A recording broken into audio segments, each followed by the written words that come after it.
Testing, testing. Is this thing on?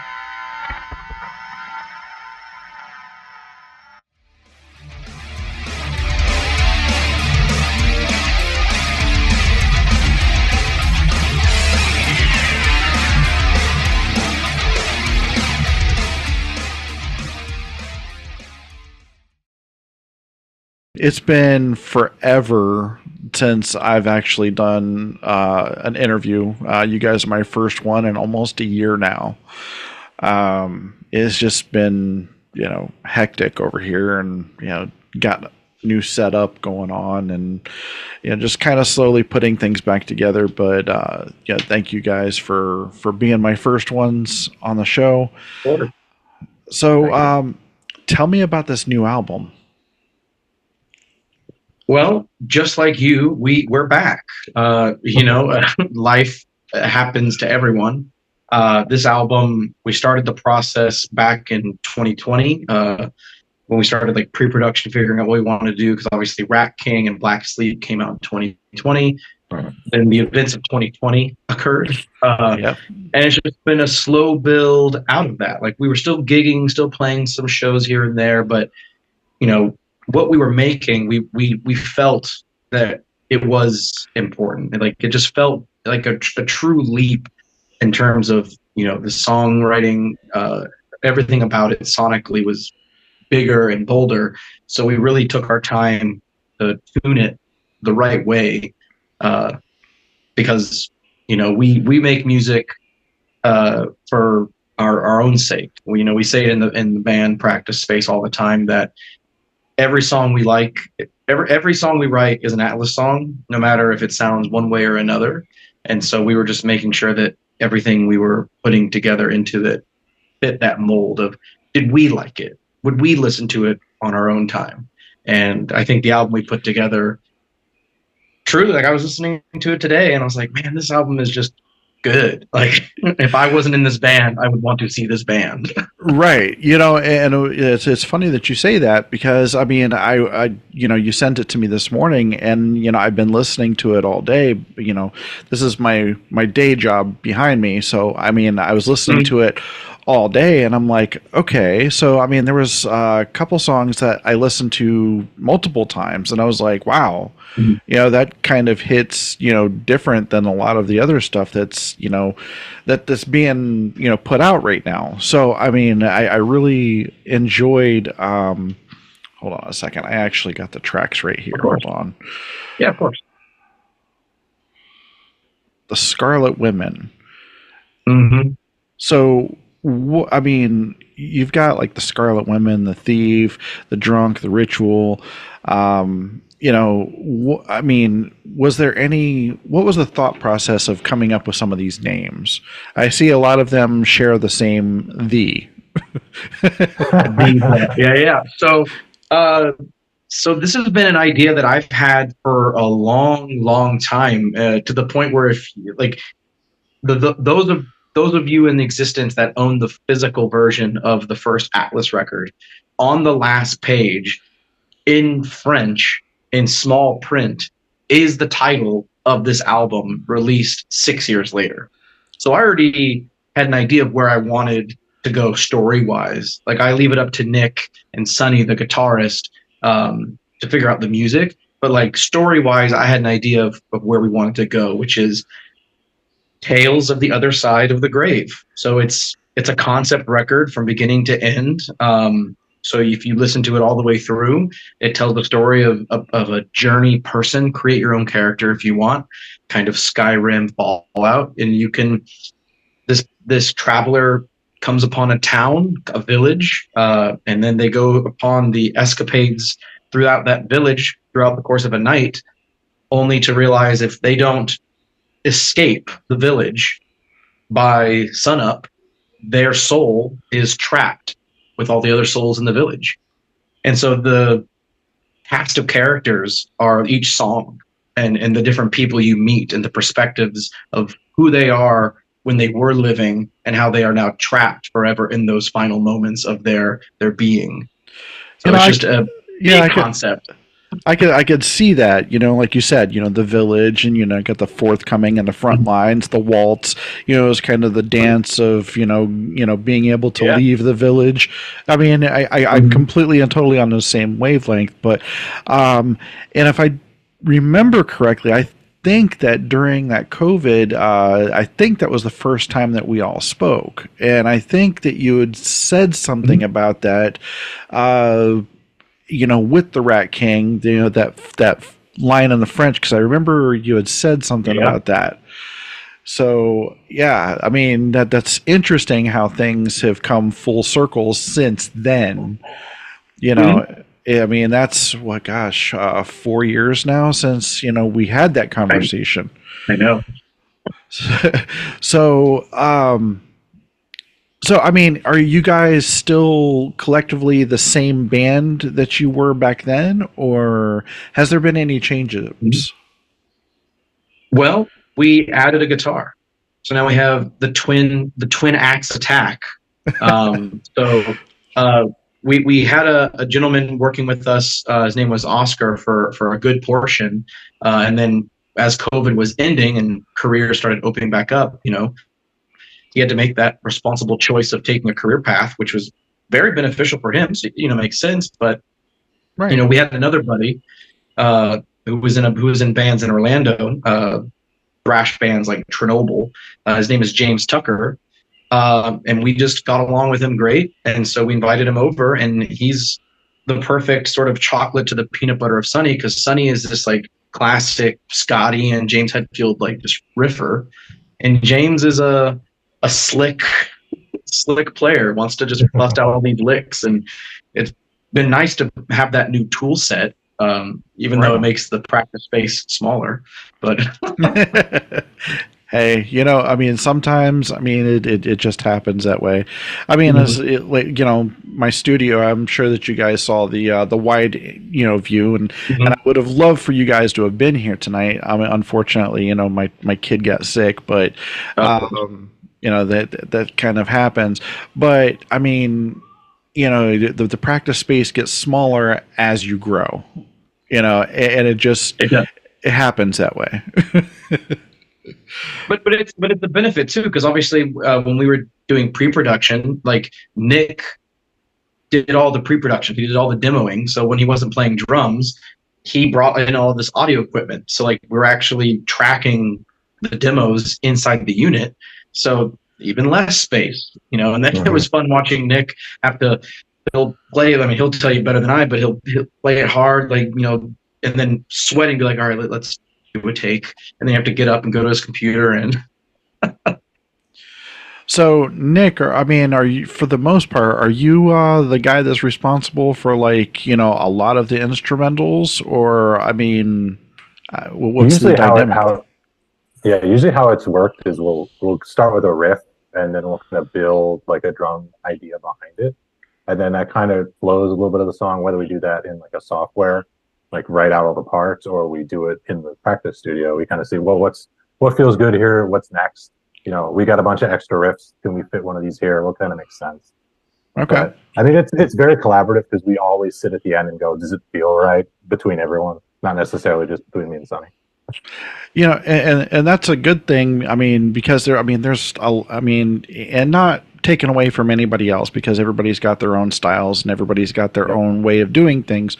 I mean, but it's interesting to hear that you guys sit back and you say, do we like it before, you know I'm an artist and I do the same exact thing. Yeah. If I love my drawing, I'll let the world see it. If I don't love it, nobody will ever see it. So, Mhm. I mean, I completely and totally understand that, that you guys, have that mentality. But I mean, there are other bands out there right now, and I mean, I'm not naming names or anything, but I mean, they put something out there and they're like, yep, let's go ahead and go with that one. And I'm like, maybe you should have thought about that. There's a fine line. I mean, you don't want to just like get what analysis paralysis and you're stuck trying to ultimately refine it. You have to release it.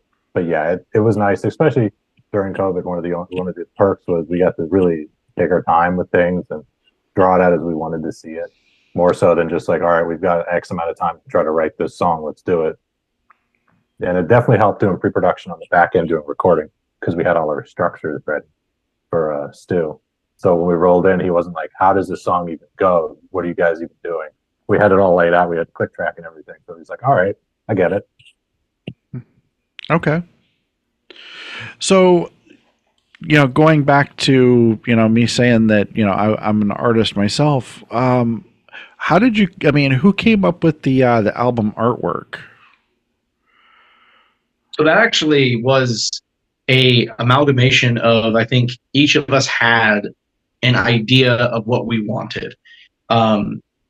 I distinctly remember Sonny the guitarist really having this idea of like a headstone.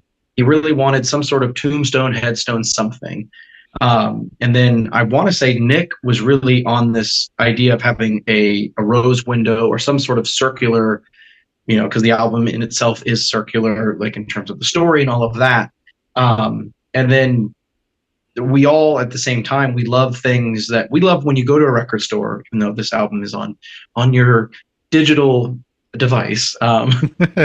We like when you go to a record store, you want to look at, be like, how many metal albums are just black, gray, and red, and they look like it's just Terminator 2.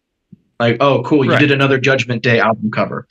I wanted something that was like, what is that? What is there pink on that album cover? Like, is that, what is that? Like, I wanted people to glance at it and say, I don't know what these colors even mean, because it's like a vomit of these like sort of pastel-y colors. And one of my favorite things, like, speaking of art, I loved the old like 1930s, 40s, 50s. The way Disney would make movies was with the multi-plane camera, where there's a clear foreground, midground, background. I wanted it to look as if it was like that, like this, an old but new looking album cover. That's cool. Yeah, I like that. And speaking of you guys' album covers and everything, I had this discussion with my my 12-year-old. Whenever he saw the Rat King, and he saw the skull, and he was like, "Dad, I actually remember reading about what a Rat King is." And I was like, "Yeah, they all their tails intertwine, and it looks like a crown." And he was like, "Oh my gosh." He's like, they put a lot of thought into that. And so whenever I showed him your album cover today, he was, immediately he was thinking of everything that was going into that album cover, so, it like you said, everybody could put out a Terminator 2 album cover, and it doesn't make sense. But this one actually stands out. So, if you don't mind me asking, who is doing the artwork? So the same gentleman who's been working with us since Rat King on Black Sleep, his Instagram is Garden of Bones. Okay. We met him online years ago. We really liked his artwork, and then he's just like an under the radar guy. Garden of Bones. I want to say he's from like Indonesia, but he's the nicest guy. He loves metal. Like, he's done album covers for bands like Holy Grail. Nice. He does.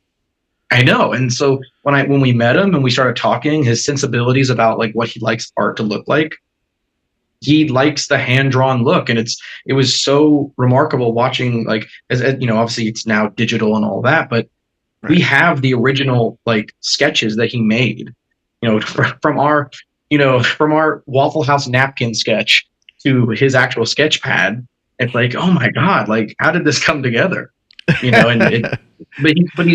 really detailed, and that's what we want too, is like, we want detail. If we're going to, like go back to your original point about anyone could put anything out. It's like, yeah, but I want to look at it and see new things every time. Like, again, if you listen to the lyrics of the first song and look at the album cover, it's like, oh, the first track is that. And then as the album expands and we release more artwork, you're also going to see the story unfold across all the different artworks. So like, you're like, oh my God, that's the waltz. Like, there's Frontlines, there's the cannons hidden in the rose window. So like, again, like when I pick up Somewhere in Time from Iron Maiden, and I just look at the album cover forever, you see something new, and like I want that experience for people to have that still. Yeah, I still have, as a matter of fact, I was looking at Megadeth, Rust in Peace the other day, and I was like, there's stuff in the background. I was like, oh my God, I've had this album for what, 1992, 91, whenever it came out. And 92, yeah.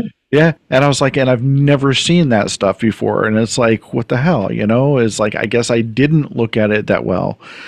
But to your point, somewhere in time, I actually, as a kid, I actually drew that album cover for an art project of mine for 10th grade. And I still, even though that I drew it, I still pick out stuff that I haven't seen before. So that's the beauty of music, and even if you listen to a song over and over again, like, oh my God, did the bass always do that? Like, I didn't realize it did that. Yeah, exactly. So, I'm looking forward to listening to, more of this album. I drive Uber in the evenings, so I usually put on local metal because I push, Florida Metal Radio, and I push you guys' music out there. I've had big name celebrities in my car. Falling in Reverse, Ronnie Radke was actually in my car, and I played him. I played him a bunch of stuff from my Florida Metal Radio Spotify playlist. There was a couple things that stood out to him. There's a couple things he's like, "Can you turn it?" But for the most part, it's like, I try to definitely push you guys as much as I possibly can. I started this as a love for the scene, a love for the music, a love for you guys doing what you do. And at the time that I started all of this, with COVID and everything that hit, I just felt it was necessary to do that for you guys even further. But, I'm so glad that, I'm able to circle back around with you guys and, have these meaningful conversations about your music, and this new album, if anybody hasn't heard it yet, you need to really go and listen to Atlas, Tales from the Other Side of the Grave. It's a fantastic listen. Like I said, listening to it all day to day, a couple times I, play a couple songs back, and it's just that addicting. But so are you guys coming up with merchandise for this album, or? Oh yeah. So that's the, this is the, a classic Nick, because Nick does all of the computer stuff, so he's always in charge of that. But Nick has this like laundry list of like different merch things that we're working on too, because, obviously the album art, we're very proud of it, and we'd like people to own pieces of it, so Nick, tell them about all the fun items that are coming. I'm throwing to you like it's like Price is Right. Yeah, right. I'm sure we'll talk about it later tonight too, just more ideas. Yeah. It's like posters, it's been different long sleeve designs, trying to get a bunch of different pocket tees. Our guitarist loves pocket tees, so we got to incorporate a couple of those. He's trying to get on the work shirt game, so we might do a couple button ups. Okay. Just anything. So it's fun playing around with that stuff, but that's the idea. We love the artwork and how much like thought and design went into it, so we definitely want to put it on as much things as we can that people would actually want to buy. No, absolutely. And where would somebody be able to find that kind of that merchandise? You guys on TikTok, social media? Do you have your own? Does TikTok have a store now? Yes, they do. TikTok has a store now. Oh, yeah. They didn't ban it yet. No, it's still there. So good. I know it'll show up on our link tree. That's probably the best place to look, and that link's everywhere. Everything is kind of a link to something else. But I think we're looking at different like print on design options, which is definitely the easiest way to do a lot of designs and give people more options than it is to just like commit to a design and just physically print it. But we do love like a very good shirt. We do love getting something printed that looks very nice. The shirt's nice. It's not just like the cheapest Gildan we can find. Right. Yeah, I mean, I made that mistake of printing up some Florida Metal Radio shirts. I was like, come on, these are gross. They're on single ply. Right.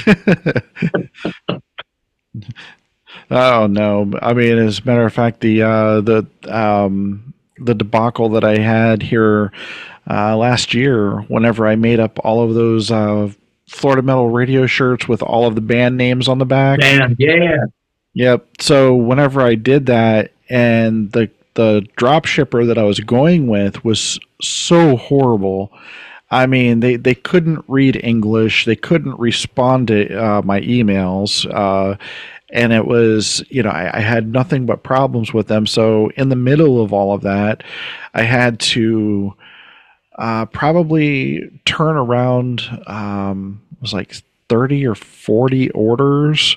And I had to, send them over to the new drop shipper, which luckily for me, that new drop shipper had far better options, service.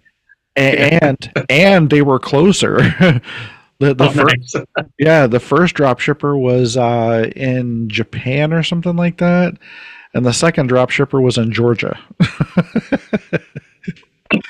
Little closer. A little bit.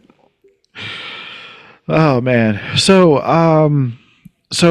the link tree, I'll go ahead and I'll put that, in the description below. That way, we can all, go to you guys' page. I'll also put a description for, the Spotify link to the album, if that's okay with you guys. I don't want to. Oh, please. Okay. Please. Link tree it up. Put it wherever you need to. Okay. So what I'll do is I'll go ahead and I will do all of that, and then this particular episode they're getting ready to get. Zoom is getting ready to cut me off in 10 minutes, but so I'll go ahead and I'll have this particular episode up this weekend. So it should be debuting on Monday. Probably I'll put it for like a 5:00 debut. That way you guys can point your fans to it, and I'll send you the link whenever it's finally uploaded too. Excellent. Perfect. Guys, once again, thank you for dealing with these, technical difficulties. If it wasn't technical difficulty, then it wouldn't be Florida Metal Radio. Well, thank you once again for being on the show yet again. And, I will always have love for you guys. And if you guys ever need anything from me, feel free to reach out. And, you guys have a great evening. You too. You too, Thank you so man. much. Yeah. Thank you. All right. You have a good one.